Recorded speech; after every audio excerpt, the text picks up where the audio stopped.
오늘 저에게 주신 하나님의 말씀은 미가서 7장 18절로 20절 말씀입니다. 구약성경 1298페이지 미가서 7장 18절로 20절 말씀 우리 함께 보시도록 하겠습니다. 제가 봉독합니다. 주와 같은 신이 어디 있으리까? 주께서는 죄악과 그 기업에 남은 자의 허물을 사유하시며 인애를 기뻐하심으로 진노를 오래 품지 아니하시나이다. 다시 우리를 불쌍히 여기셔서 우리의 죄악을 발로 밟으시고 우리의 모든 죄를 깊은 바다에서 던지시리이다. 주께서 옛적에 우리 조상들에게 맹세하신 대로 야곱에게 성실을 베푸시며 아브라함에게 인애를 더하시리이다. 아멘. 살아계신 하나님의 말씀입니다. 우리 잠시 기도하고 하나님 말씀 듣도록 하겠습니다. 하나님 아버지 참으로 감사드립니다. 다시금 주님의 말씀을 들을 수 있는 이 놀라운 은혜 허락하여 주시니 너무나도 감사드립니다. 이 말씀을 통하여 주님에 대해서 더 잘 알게 하여 주시고 주님께서 저희의 삶 가운데 원하시는 것이 무엇인지 더 깨닫게 하여 주시고 주님의 뜻대로 살아가게 인도하여 주시옵소서. 예수 그리스도의 이름으로 기도드리옵나이다. 아멘. 많은 사람들이 저희를 이렇게 저희 가족을 만나면 이런 질문을 합니다. 왜 아이들의 이름을 외자로 지었냐고. 예, 저희 아이 셋의 이름이 다 외자거든요. 근데 외자니까 헷갈려 하시는 분들이 꽤 많더라고요. 특히 첫째는 그냥 진인데 진이하고 혹은 뭐 진아 그러니까 진아라고 생각하시는 분들도 있고 진이라고 생각하시는 분들도 있더라고요. 근데 또 성이 유씨다 보니까 유진 그러니까 어떤 분은 제가 3년 동안 그린스보로에서 섬길 때 3년 내내 저희 딸 이름이 유진인 줄로 알았대요. 그래서 유유진 너무 이상하지 않나 그렇게 생각을 했는데 그 한국 이름과 미국 이름을 같이 쓰려고 첫째 때는 굉장히 이렇게 고민을 많이 하다가 뭐 여러 가지 생각을 하다가 진으로 이렇게 짓게 됐고요. 그래서 진이는 한글 이름과 영어 이름이 똑같아요. 그래서 진이거든요. 그런데 그냥 진 외자인데 저희 둘째는 제가 옛날부터 아들을 가지면 짓고 싶던 이름이 있었습니다. 둘째도 셋째도 뭐 한참 고민을 했죠. 한국 이름과 똑같이 쓸 수 있는 이름이 있을까? 아니 생각을 하다가 별로 그렇게 같이 쓸 수 있는 이름들이 많지는 않거든요. 그래서 따로 이렇게 영어 이름과 한글 이름을 주기로 하고 둘째 이름을 마이카라고 했습니다. 근데 마이카라고 그러니까 어떤 사람들은 잘못 듣고 마이클이라는 사람들도 있고요.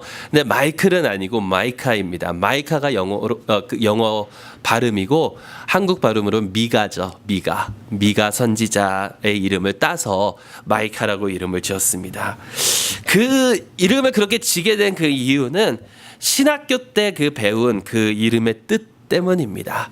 제가 이제 신학교를 다닐 때 저희 구약을 이렇게 가르치셨던 그 교수님께서 그래도 구약 쪽에서는 그래도 또 히브리어 쪽에서는 굉장히 유명하신 그런 분이셨는데 그분이 이렇게 이제 강의를 하다 보면 때로는 모든 신학생들이 이럴 때가 있어요. 강의를 하면 열심히 노트를 적고 막 필기하고 그분의 말씀을 하나도 놓치지 않으려고 막 이러고 있다가 어느 순간 이렇게 둘러보면 다 모두 다 펜을 내려놓거나 컴퓨터를 닫아놓고 그분의 말씀을 들으면서 아멘 이러는 경우가 있습니다. 너무 말씀을 그렇게 잘 전해셔서 근데 그분이 딱 하셨던 그 말씀이 지금까지도 딱 기억이 나요. 그게 이 미가 선지자 이름의 뜻입니다. 그 미가 선지자 이름의 뜻. 미가 선지자 이름의 뜻은요. 주와 같은 신이 어디 있으리까 입니다. 주와 같은 신이 어디 있으리까. 이것은요, 여러분, 저기 있습니다. 아니면 여기 있습니다.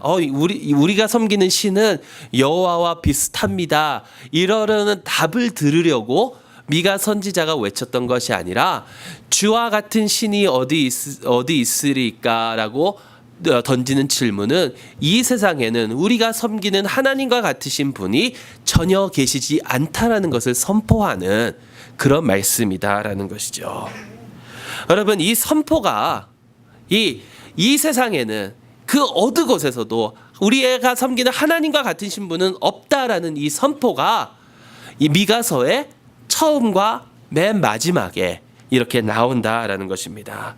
여러분, 책을 보면 우리가 그 책을 다 읽지는 못한다 하더라도 그 책의 주된 내용을 알려면 서론과 결론을 읽으면 되잖아요. 처음과 마지막을 읽으면 됩니다.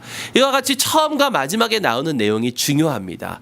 근데 이 주와 같으신 분이 없다라는 이 내용이 처음과 마지막에 나온다라는 거예요. 마지막 부분은 저희가 본 오늘 본문의 18절 말씀입니다. 주와 같은 신이 어디 있으리까? 그리고요, 처음은 어디서 나오느냐 하면 제가 처음을 한번 읽어드리겠습니다. 미가서 1장 1절 말씀인데요. 유다의 왕들 요담과 아하스와 히스기야 시대에 모레셋 사람 미가에게 임한 여호와의 말씀 곧 사마리아와 예루살렘에 관한 묵시라. 여러분, 들으셨나요? 주와 같으신 분이 어디 있느냐?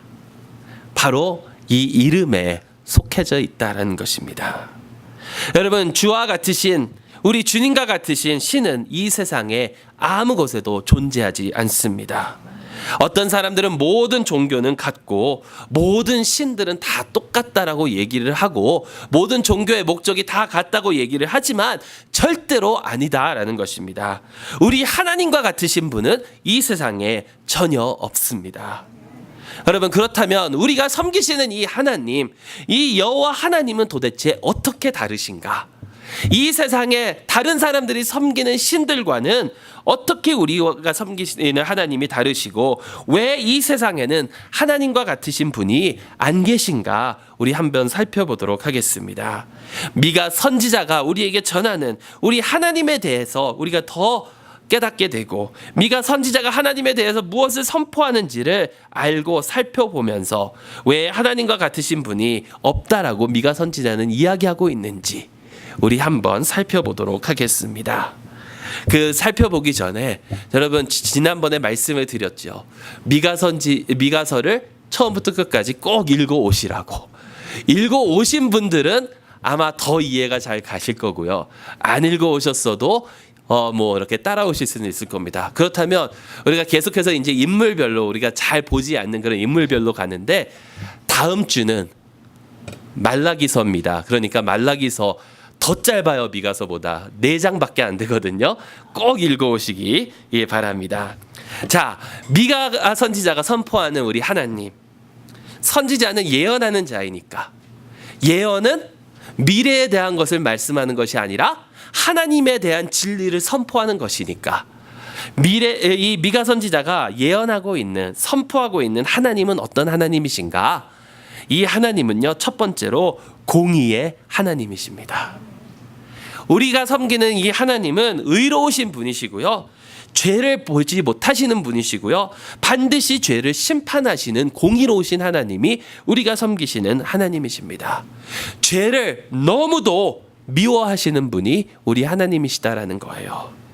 여러분, 사실 이것은 우리가 너무나도 잘 아는 내용이 아닙니까? 하나님은 죄를 미워하신다. 그런데요, 너무나도 잘 알기 때문에 별로 대수롭지 않게 생각할 때가 많다라는 것입니다. 너무나 자주 들으면, 너무나 익숙해지면 그 익숙해짐에 빠져서, 한국말로는 매너리즘이라고 그러잖아요. 사실 영어로 매너리즘 그러면 한국 사람들이 말하는 매너리즘과는 전혀 다른 그런 뜻인데 그 매너리즘에 빠지게 되어서 잘 생각을 안 하게 된다라는 거예요. 여러분, 삶 가운데 우리가 살아가는 데 가운데 모든 일에는 밸런스가 굉장히 중요합니다. 그리고 어느 한쪽으로 너무 치우는 것은 굉장히 위험한 경우가 많습니다. 한 가지 예를 들어보면요, 한국의 그 기성세대는, 요즘은 또 그렇지 않은데 한국의 기성세대는 말로 표현을 잘 안 하는 그런 습성들이 있습니다. 말로 표현들을 잘 안 해요. 다 그런 건 아니지만 대부분이 그렇습니다. 말로 표현을 잘 안 하니까 특히 자녀들에게 사랑한다라는 그 말이 굉장히 인색하고 어색하게 다가옵니다. 저는 이 말씀을 들었는지 모르겠는데 제가 잘 아는 그 하버드대에서 지금 강의를 하고 계시는 김명화 교수님께서 이런 얘기를 나눠주셨어요. 그분이 그 겨자씨라는 그런 재단을 세우셔가지고 그 몇 년 전에 그 버지니아 텍 총기 사건이 있은 후 조승희에 대해서 이렇게 알아보니까 그 조승희가 어렸을 때부터 굉장히 많은 그런 상처와 아픔을 갖고 굉장히 외롭게 살아가고 있었는데 그거를 아무도 캐치를 하지 않고 그냥 방치돼 두어서 이렇게 큰 비극을 맞이하게 된 거거든요. 그러니까 그런 아이들을 치유해주고 그런 우리들의 1세들을 3세들을 이제 상담해주고 치유해주고 이러려고 세운 그 재단이 겨자씨라는 그런 재단입니다.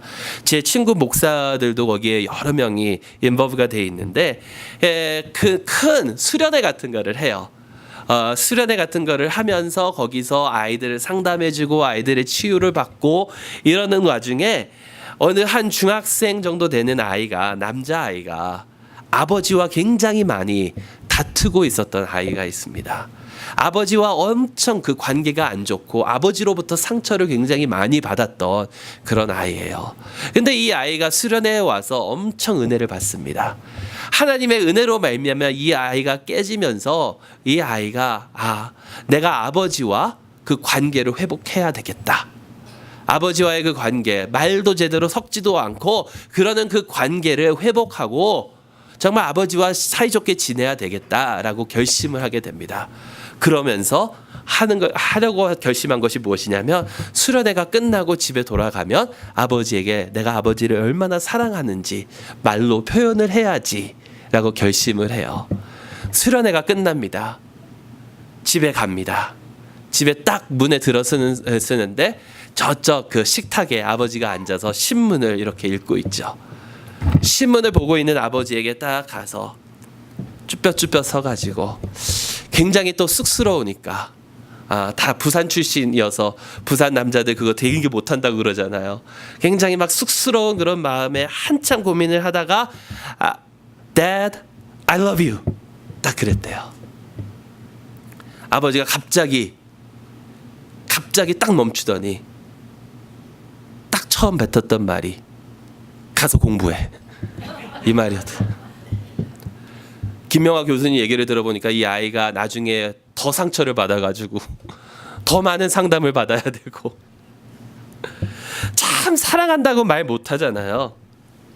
2세 아이들에게 부모님들에게 대한 그런 불만이 뭐냐라고 물어보면 사랑한다는 말은 안 하는데 한국 부모님들이 자주 하는 그런 질문이 있대요.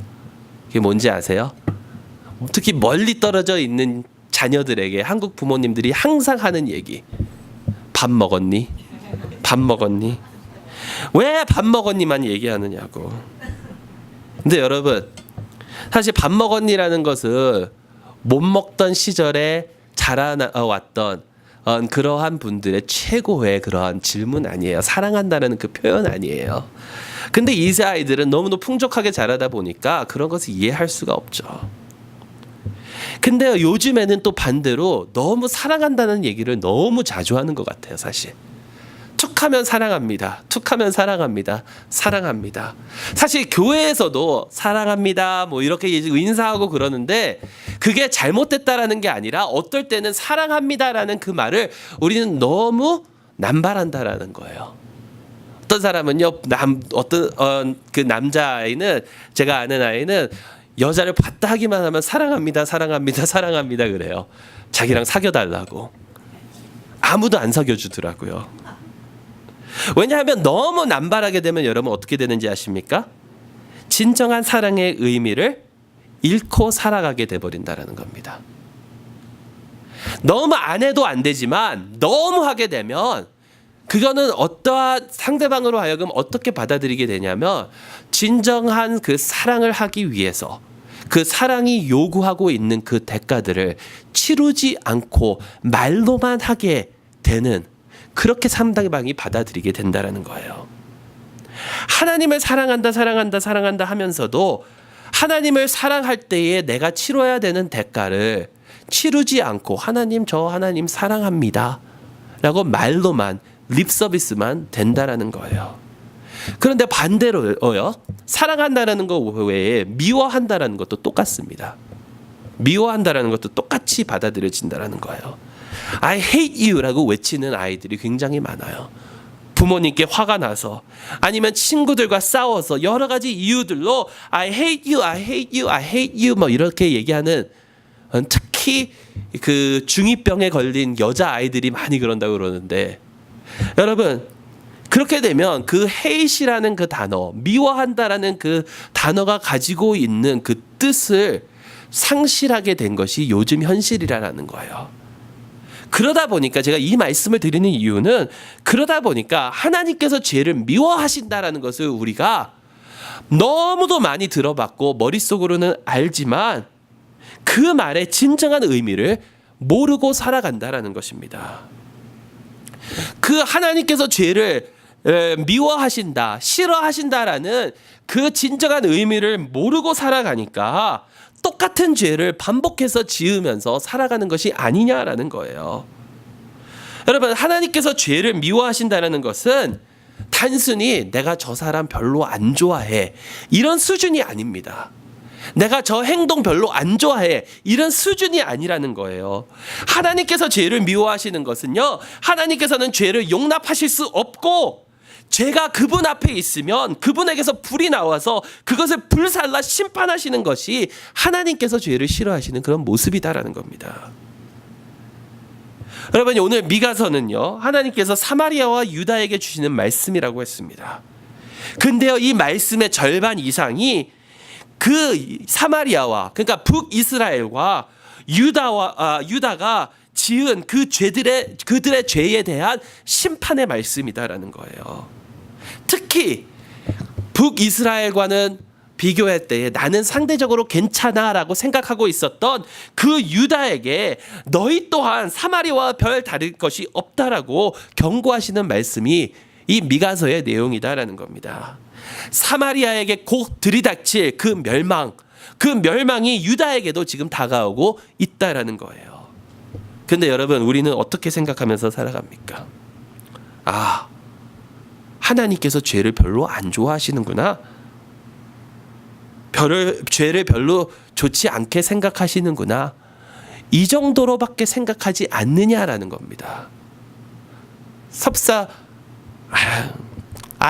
저희 아이들이 참 채소 먹기를 싫어하는데, 채소 먹기를 싫어하는 것처럼 하나님께서 죄를 그 정도로 싫어하는구나 라고 생각하고 살아갈 때가 많다라는 거예요. 만일 그렇게 생각하지 않는다면 우리는 왜 도대체 지금과 같이 살아가고 있느냐라는 것입니다. 여러분, 유다의 죄가 무엇이었습니까? 하나님께서 경고를 주시는 그 유다의 죄가 무엇이냐면요, 사기 2장 2절에, 미가서 2장 2절에, 도둑질 2장 8절, 욕심 2장 9절, 방탕 2장 11절, 억압 3장 3절, 위선 3장 4절, 이단 3장 5절, 불평등 3장 9절, 강탈과 거짓말 6장 12절, 살인 7장 2절 등등, 이러한 죄들을 유다가 지금 짓고 있고, 여러분, 하나님의 법을, 하나님의 말씀을 별로 대수롭지 않게 생각을 하니까 계속해서 이런 죄를 짓고 살아가고 있는 것이 아니냐라는 겁니다. 우리는 어떠합니까? 그래도 나는 남에게 사기치지를 않았는데, 도둑질하지는 않았는데, 누구를 억압하고 살아가지는 않았는데, 강탈한 적도 없고 살인도 하지 않았는데. 여러분, 그런데요, 누군가를 미워하고 누군가를 시기하고, 그렇다면 그것이 살인이라고 예수님께서 말씀하지 않으셨나요?